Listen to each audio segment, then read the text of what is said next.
So despite the little mistakes, that didn't go so bad.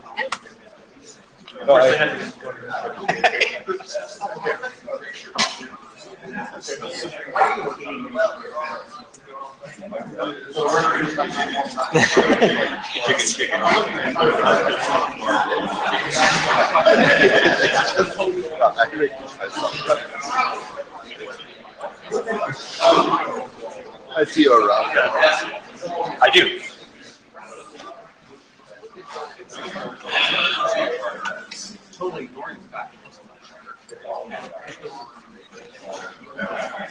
Orderly transition of power here. No problem. Take your time. Okay, thanks.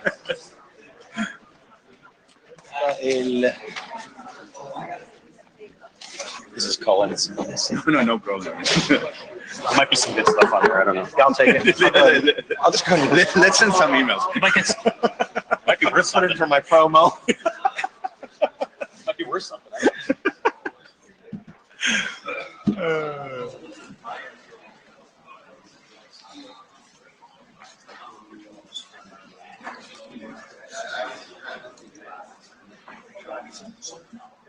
Esto lo que necesitamos es pero acá tienen solo el viejo, no es el hey. Don't worry. Is one of these mine? No, that was no, I think it's the one I just got there.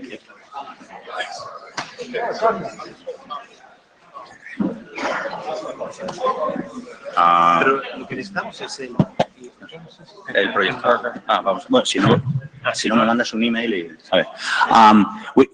We're gonna be starting Sipbrandy in the 3-4 minutes. I volunteered to JavaScript again. As a JavaScript. Yeah. Thank you. Puedo empezar a preguntar por Note Taker también. And anybody that would like to volunteer as Note Taker before we start? Thank you. Thanks a lot. Perfect. Thank you. Yes, thank you. No tengo. Entonces, Mándame un email y... pero lo tienen acá HDMI, ¿no? creo que es VGA. Sí, es VGA.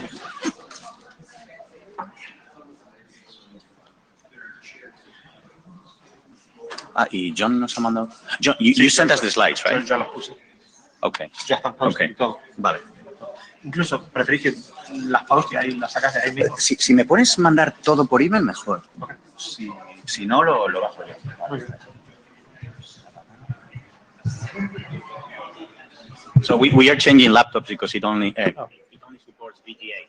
So it takes 1 minute.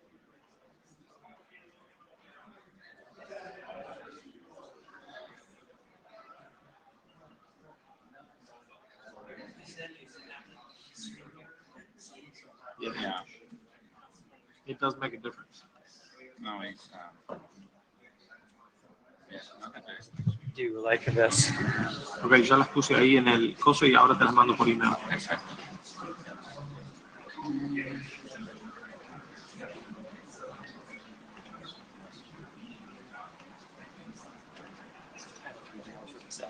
No, that's what not nervous. So we're driving, right? The slides for? Yeah. Yeah, I'll do that. Vale, perfecto.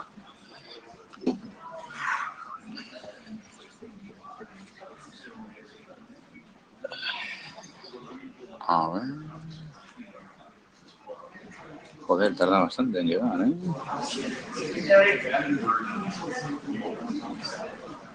¿Dónde está? ¿Están todos eso? Yeah, I can entrust you with that. Exactly. Pues no me llegan, ¿eh? A ver, espera. Aquí 97. Bueno, mientras tanto voy mirando. Aquí ya debe estar. Perfecto. Vale, Chess. Sipbrandy. Peterson. ¿Vale? A ver, perfecto. Perfecto, tío. Vale, ya está. Ok, so lo que tenemos acá es la de OSRTP, que, bueno, obviamente el otro no está, y está el BCP, y ya está. y esta que va a hablar. Pero ¿qué había dicho Ben de la otra, del OSRTP? De que si era standard track Sí, o no. pero él está ahí, o sea, que puede hablar de ello. Perfecto. Yeah. Okay, let's get started.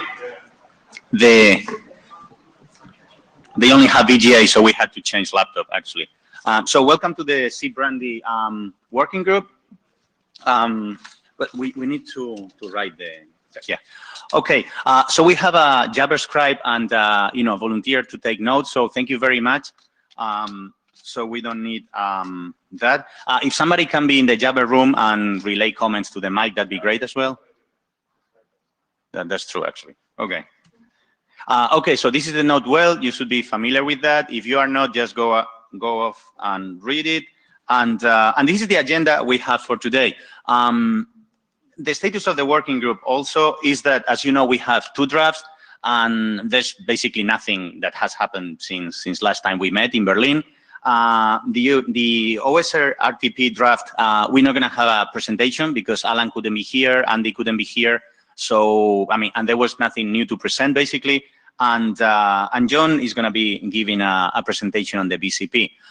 Maybe, I don't know, Ben, if you want to say something about the, status of the other draft, like, proposed standard versus informational, or you're still discussing with the ISG. I mean, what I want to know is that if the working group gave you all the feedback you need, or you need further input, that's basically what I would like to know. I think I have the input I need. I do need to discuss it with the other RTADs, but we did come back and find, yes, here is a place where we're actually updating a current a proposed standard. Okay. So at least that piece would need to be standard strike to move forward. Okay. And then I need to have further discussions with the other ADs on whether the current organization, that is okay. Perfect. Excellent. If you need further input at any point, just let us know. And then regarding the... Always. Thanks. Regarding the energy in the working group, as you have noticed, we were quite concerned with that, but we were talking to John, and it's true that, I mean, the STAIR working group has been advancing quite a bit, and now probably, we will get more energy into Sipbrandy. So without further ado, John, I'll get your slides up. Thank you. Okay. Here.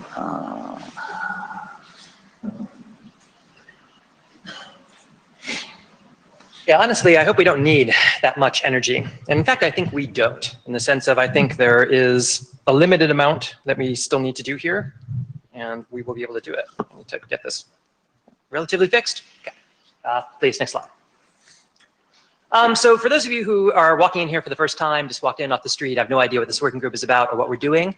This working group is trying to define media confidentiality with SEP. And this may sound like something that would have been kind of a strange omission for us to have made in the decades that we've been working on SIP.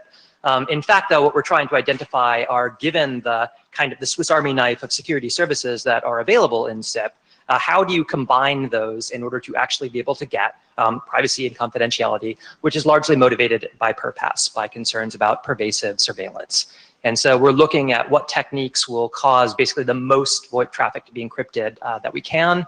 We also want to create a document that might help to influence public policy, that people who look at the IETF and see a BCP is something we can represent to the world as the consensus of the IETF. That is a relatively unusual property in the products of the group. And yeah, I mean, also putting these things together, we could identify gaps, things that actually need to be fixed that we hadn't thought of before. Until you really try to combine everything in this way, you don't know. So we thought we'd do the exercise and create something that hopefully future work here could rely on in order to find the best way to do media security with SIP. Next slide. This is, as Gonzalo intimated, divided into a 2-pronged strategy. This first prong is a comprehensive security draft that is focused on how we use techniques built around kind of a strong identity to be able to provide that confidentiality service. There is a parallel effort, however, that is not represented here today, which is the opportunistic security draft that Gonzalo and Ben were just describing. We're not going to talk about that much here at all.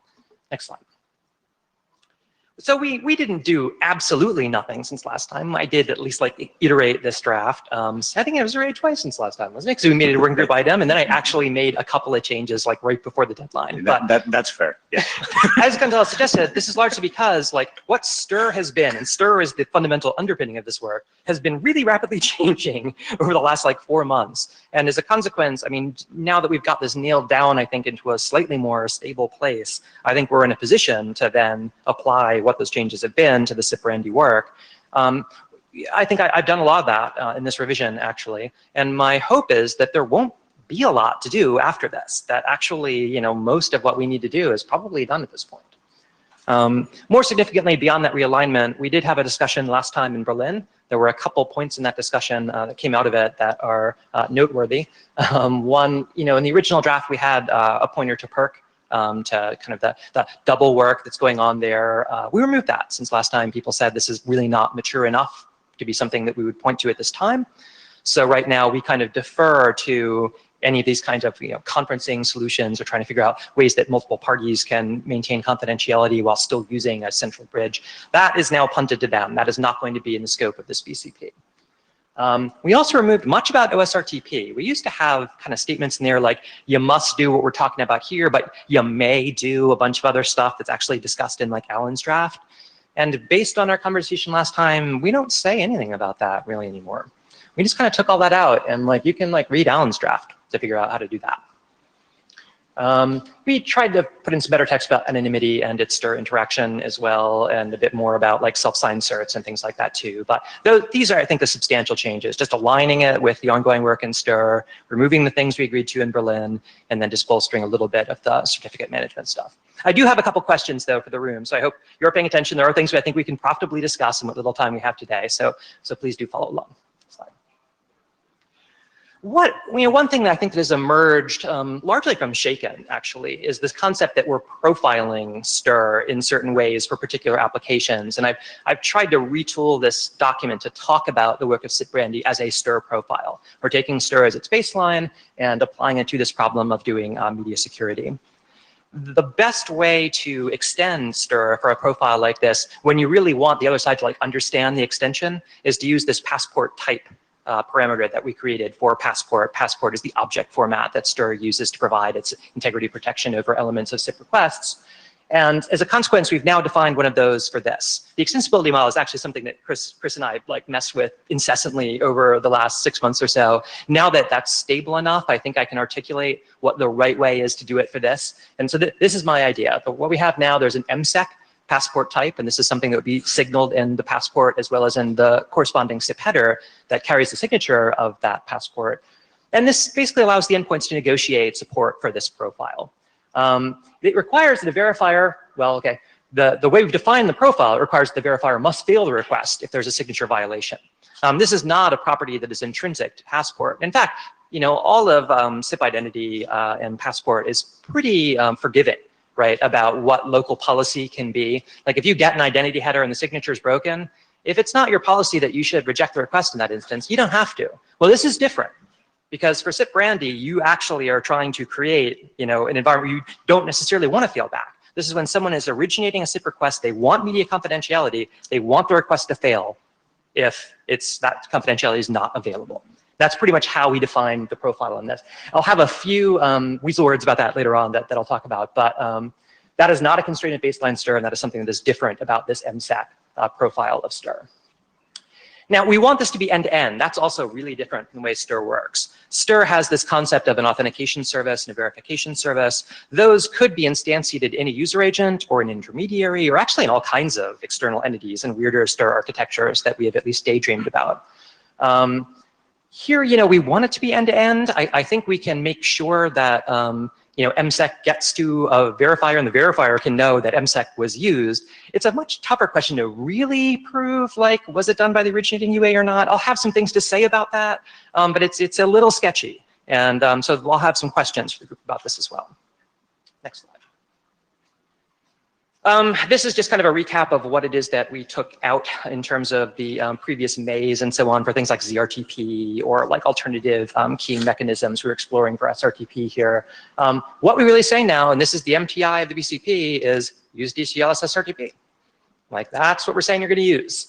And I just want to make sure, since we talked about this in the last session, it was a little bit contentious in exactly how we explored that language, that for the purposes of this profile of STIR, that's still how people want to do it, where we just say all we're having in the BCP is a must for DTL SRTP and crickets and everything else. I see no one rushing to a microphone to violently object to this proposition. Next slide. Right, so credential management is where we begin to get into these questions about what it really means for the authentication service and verification service to be implemented in the endpoints for Sipbrandy. What that most practically means is they need to have a way to get credentials that are appropriate for this. Anything that is an authentication service needs to have a credential for its identity. If we imagine this is going to be a truly end-to-end, or it aims to be an end-to-end media security mechanism, obviously there needs to be a way to get then cryptographic material down at these endpoints to support it. It needs some work. We could do something like TOFU, where there's some kind of self-signed cert, you trust it on first use. However, that is unlikely, let's say, to attest something that could be differentiated from an intermediary, basically doing the same thing. And that's, again, men in the middle are very possible in environments that assume that as well. So we do have now this draft Peterson-Acme telephone, which is looking at Acme as a potential mechanism for acquiring certificates for devices that use STIR. There is a profile for that should work specifically for this kind of end user device, where you would use well-known techniques like, say, SMS validation. There are sophisticated adversaries, obviously, who can get in the way of that as well. But this would at least be a way that we would have a plausible story, potentially, especially in a smartphone environment, one that is coupled with some kind of operating system integration. And I understand there are hooks, for example, in Android that allow you to interrogate the operating system. So you might be able to get multiple factors that really tie this to some particular endpoint. SIM cards, another possibility of places where you could try to get something that is tied to the device that is controlled by the user to be coupled with the way that the credentials are issued for this. Because probably the only reasonable assurance we're going to have that this is truly end-to-end, that the entity that you're talking to actually is an endpoint rather than some intermediary, is going to derive from something like that, from some kind of a multi-factor process that identifies the device itself, and then you're going to have some assurance of the user's control of that device. That much said, we're, much like STIR itself is, kind of punting on this. Like we're talking about some ways that you could do it. If we have some very clever notions of how we could do this that we think will provide stronger attestations that this is in fact an end user device, we might want to prescribe those. Right now, though, it's pretty, I'd say the guidance is inspirational rather than very specific about what credential acquisition looks like for this. However, I think, again, credential acquisition is probably the only thing that plausibly is going to mark a particular passport as being signed by a device controlled by the end user versus not. Russ, did you have thoughts on that? Russ Housley. So the question I have is, who we're going to mandate have the certificate? Then we can talk about how they want to get it. Because STIR accommodates signatures at different points in the call path. It does. The profile and defined so in this is is different. this going to say which place must support and then which places could also support? And that's what I'm trying to understand, because you can't answer that last question till you know who the signer is. So the intent here is to provide end-to-end media security, and as a consequence, the assumption is that there is some sort of endpoint, right? And that the credentials required to sign this must reside on such an endpoint. Now, this is unfortunately, because of SIP's nature, an endpoint is an abstraction, and there are all kinds of decomposed endpoints and things like that make this extremely problematic. Or end user gateways you plug a black phone into, is that not end to end if there's like a black phone? So unfortunately, you quickly hit those philosophical limits when you try to define this. I'm just trying to figure out what the best kind of assurances we could get that in a device is associated with this. And so that's why I'm thinking of things like this multi-factor auth that might be associated with the device itself to really strongly couple this to the device. Okay. So one thing that's worth noting about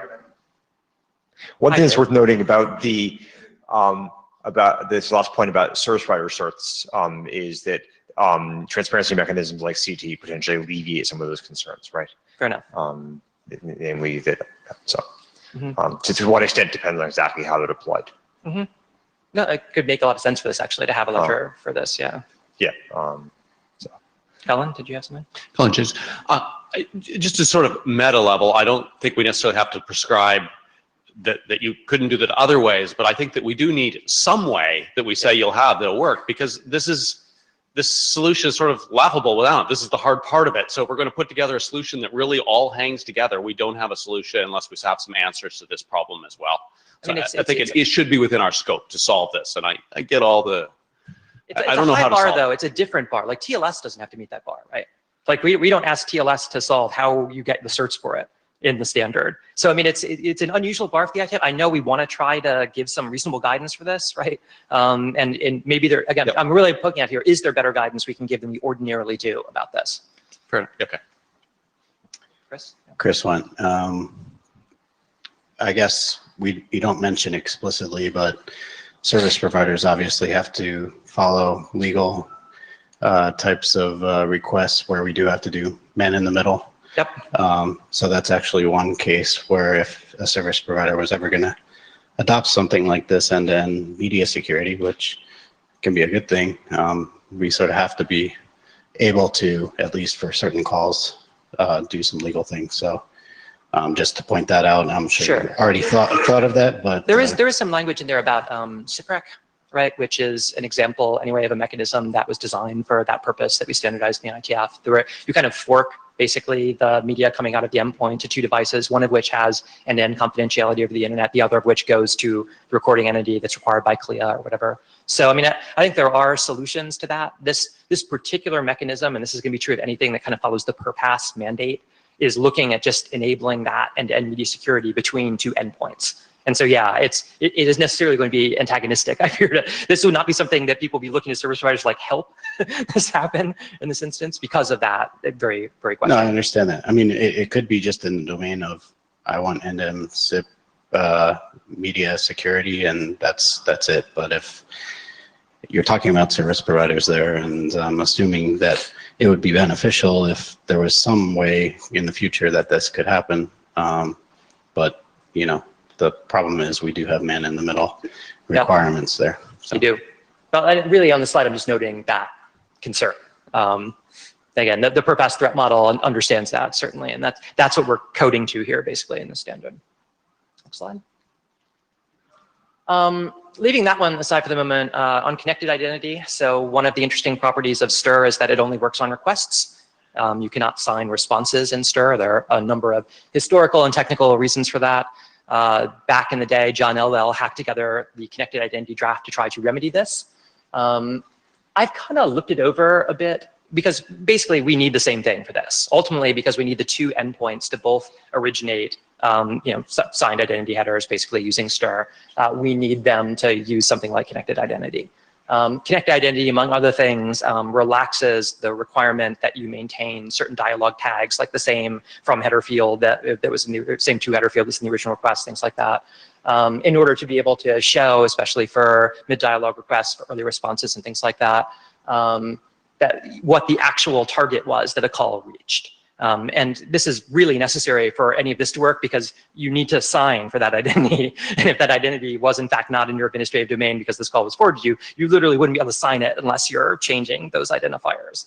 I've looked at 4916. I'm not sure I see much that's a problem in the sense, I mean, there's a lot of examples there that use 4474. There's a lot of 4474 specific language.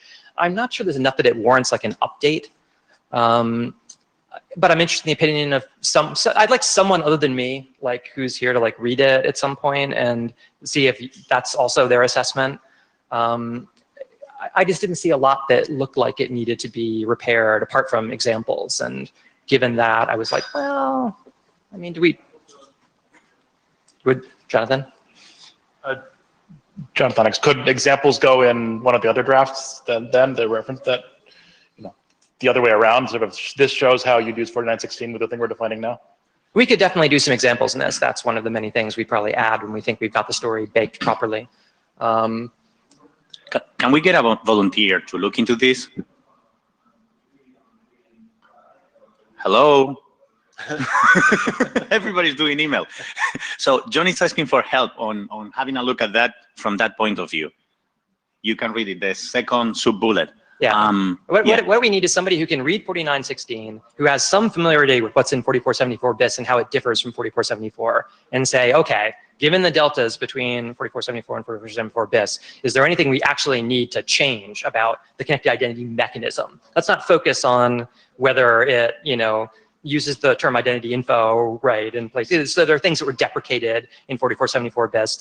Let's focus on whether any of the things you normatively are required to do to implement it would change because of this. Adam Roach, and with the caveat that the last time I got with the microphone to volunteer to do this kind of thing, it took me an entire IETF cycle to get around to it. Put my name down and then bother the crap out of me. All right, thank you, Adam. Can we get that captured in the notes, please? Yeah. Capture in the notes, we're going to bother the hell out of Adam. Yes. Exactly. We got that part.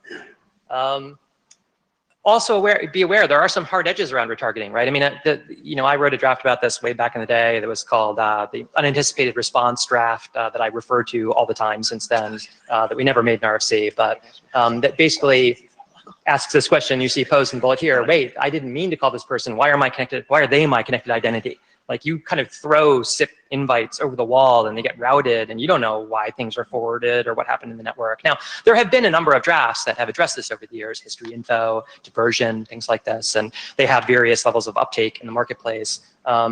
Because of the cryptography associated with this in particular, though, I think a cryptographic solution is probably warranted for this. And I took a stab at this because people keep complaining about this as well on the STIR list. There's a draft now, a draft Peterson STIR divert, that looks at a special passport header that basically does a cryptographically signed diversion that just lets you say this call has been forwarded from its original destination to somewhere else. So take a look at that too. Again, I think we need that in order for the connected identity story to really work. So that's another piece of the puzzle that we're folding into this. Next slide. This is something that also came up in the STIR list. Do people want some kind of middle ground, maybe an opportunistic STIR? This actually, I had a previous slide on opportunistic STIR in Berlin that talked about something different than this. Do we need a way that when you're trying to use this MSEC mechanism, you still want the call to set up if the other side does not support media security? You'll know that it's not encrypted. There won't be any ambiguity about that. But you're still willing to let the call be set up if it turns out that encryption cannot be negotiated. And this is, I mean, you could always try it with MSEC and then, try it again without it, right? I mean, invites are cheap. But if we wanted to do that, I think there is a reading of STIR, and especially of its extensibility mechanisms, that kind of would already allow this if we wanted it. And that the authentication service, right, the only indication it really gets that the alternate side supports MSEC is when it sees this request in the backwards direction that contains the answer that is going to contain the MSEC passport type in it. And if the authentication service is feeling forgiving, right, it's on the originating side, so it's, in this instance, it's supposed to be coupled with the end user's device. The end user would control the authentication service in this instance. If it's feeling forgiving, it could just be like, okay, like, you don't support MSEC, you obviously didn't understand the identity header in here. There's no identity header whatsoever in the response or whatever. Fine, let's just set up a call. I could document that. I don't think it breaks anything in STIR to do that.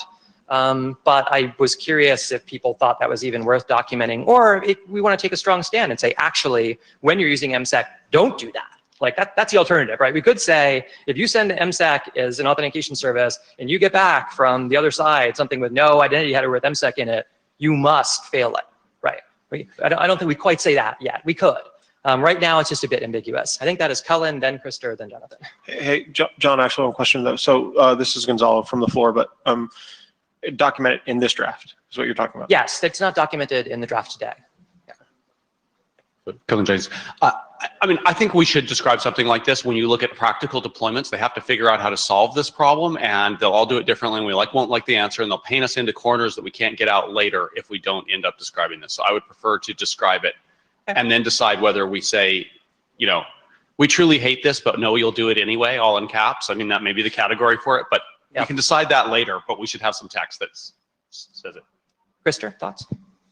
Yes, Krister, what you just said, isn't that something which is more generic to extending stir and should actually be documented in the stir document? So stir does behave this way now, right? Okay. So again, I'm talking about what the baseline stir behavior there is in the second whole sub-bullet. We could, however, override that, right? We could say you must fail this for this specific profile. Again, the same way that shaken is a profile of stir, this is a profile of stir. And we could say that in these cases, we wanted to ban it. Right now, it's just a loophole that I don't say anything about either way.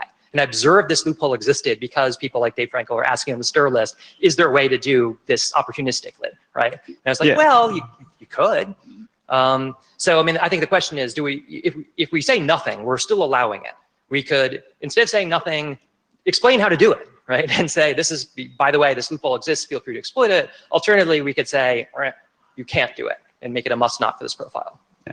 Would you prefer any of those three options? No, I mean, the only thing, what I want to do is, assuming I'm the verifier and I only support stir, I mean, Astani stir. And I get this invite with this MSEC or whatever you call it, and I have no idea of it. I don't know what it is. It's just something to me which is unclear. But it's still okay for me to indicate this call as being verified. I don't want to reject this because I do stir and I get this stuff. That's my all only. True. We're not changing that behavior.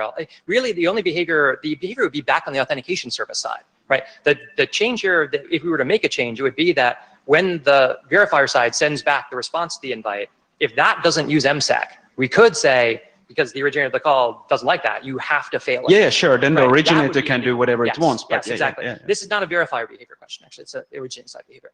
Jonathan, then Ecker. Okay, Jonathan Lennox. Yeah, I was going to comment that I think that there probably should be some warnings that even if you're doing opportunistic, if you called this guy yesterday and he did MSEC and you called him today and he doesn't, that's not the same thing as I'm calling somebody out of the blue and they don't do MSEC. So Yeah, I mean, more complex policy analytics, things like that aren't exactly, I think, the immediate scope, but certainly we could have some guidance like that. The tofu stuff should obviously have guidance like that. yeah, so I mean, it's sort of like inverse tofu or something. Yeah, So the other related thing, what you're saying here is, I'm wondering if you want anything in baseline stir for basically comprehension mandatory. If you don't understand this field, either ignore identity entirely or even reject the call. So that text is there. It's pretty good. The difference is, this is to Krister's point, we don't prescribe that you have to reject the call, right? We prescribe if you don't understand the PPT type in that identity header, you can't use it. Now, it's then local policy up to you what that means, right? If there's another identity header that you do understand in addition to this one, obviously you can use that identity header you understand. If you don't require identity at all, you can still process the call. So, I mean, there's that range of policy outcomes isn't affected in baseline stir, but we're doing something stricter and narrower than baseline stir here, which is why we have the opportunity to make this stricter if we want. Ecker. Yeah, Eric Scola.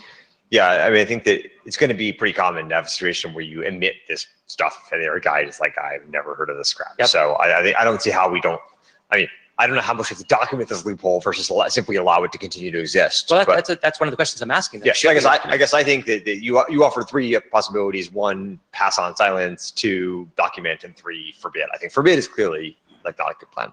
So I think that leaves us with, document versus pass on. I think perhaps a paragraph would be useful. Okay. I think it wouldn't be a disaster. We're not required, but yeah. I guess the sense I'm generally getting is people are cool with documenting this. Yeah. I'm happy to put in a paragraph to document. I will mention that I'm. This came up earlier, and I just forgot to mention it. I'm not very enthusiastic at the tofu mechanisms. I think existing evidence with systems which are much better managed than this, that have tofu style mechanisms, specifically HPKP, is that actually it's not worked out very well, and people are just extremely reluctant to actually commit to any set of keying material, and it causes busters when they try. So I guess this seems like a situation where the chance that I'm gonna how many times is it likely people have to reinstart their phones and reinstall their phones and lose their keys? And if the consequence of like losing your key is like everybody is it like everybody you actually talk to all the time can't talk to you? That seems like a not very attractive outcome. So I got it. Yeah. Okay, so I think it sounds to me like we'll probably go with explicitly documenting that, at least noting this loophole exists and what it would look like in practice to use this opportunistically. Next slide. So, I mean, that's really my issue list for this. You know, we can tighten that MSEC text. That's a good example of something we tighten. That's an example of a failure case. Definitely having some concrete examples in the draft would probably help as well. I think this is at a mature enough state that we could start looking at those. We could probably borrow them pretty much from the existing examples we've built for Passport and for ARC-C 4474 BIS. At some point, we want to make sure we've handled WebRTC alignment on this, Cullen. In a sense of like, you know, one of the things that we really hope for out of this mechanism is that it will be possible to have end-to-end media security from a SIP endpoint using STIR to a WebRTC endpoint. Or we have had that as a stretch goal in this particular Kickstarter that is Sipbrandy. So, I mean, I'm not sure that we need to do anything other than not close doors that will prevent us from doing that later at this point. And your draft about this is appreciated, and it gives some context around that of what the doors are we shouldn't close. But the sense I'm getting is we're probably cool. Yeah, I mean, just as a status update, I think right now we're even better than the doors open. I think it would actually work from what we have right now. I mean, yeah, there's like Martin and I have a PR that's in on WebRTC stuff. There's, you know, changes happening, but I think this is looking like we might hit the stretch goal. Martin, you bullish? That was a shrug. Good. I'm putting buy. I'm writing weak buy right now. Yeah, Martin Thompson. I'm always a little cautious about doing these things until I've actually implemented them, at least. And I haven't had time to implement this one. It's okay. relatively trivial, but I haven't made the changes yet. So. All right. I'd be interested to hear about that when the time comes. That much said, I mean, I don't think there's like a ton more to do here, right? I mean, this BCP is merely, you know, stitching together existing work that's been done elsewhere. It creates this new profile and extension. I still think we're probably in pretty good shape to get this by March, especially given, provided STIR does not change 15 more times in the next, 4 months, which at this point I think seems unlikely. I think we should be in pretty good shape. That's it. Unless people have any further discussion, comments. Any more questions for John? Anyone wants to volunteer to do this instead of me? Well, okay. thanks. Thank you, John. Okay, and please, when John revises the draft, review it and send comments because yeah, we want to finish ideally by March. Okay, any other business? Well, the meeting is adjourned. Thank you. We are missing one of the blue sheets, actually. Oh, Henning, that's the blue sheet, right? I think so. Yeah, if you can bring it, that'd be perfect. Thank you.